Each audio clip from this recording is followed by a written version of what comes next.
Welcome to another quick tutorial. In this video, you'll find out how you can automate thumbnail creation with Canva AI. You can easily automate your thumbnails by using Canva AI, and this is the best way to do it.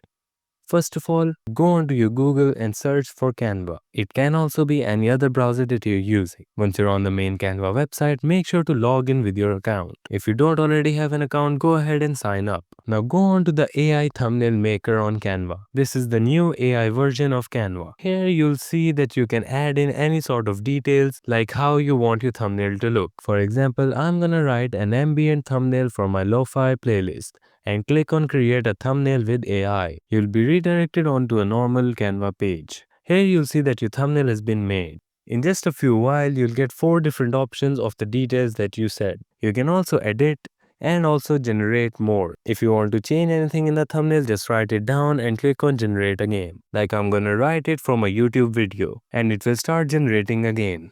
By using the Canva AI, you can easily automate any sort of thumbnails that you want.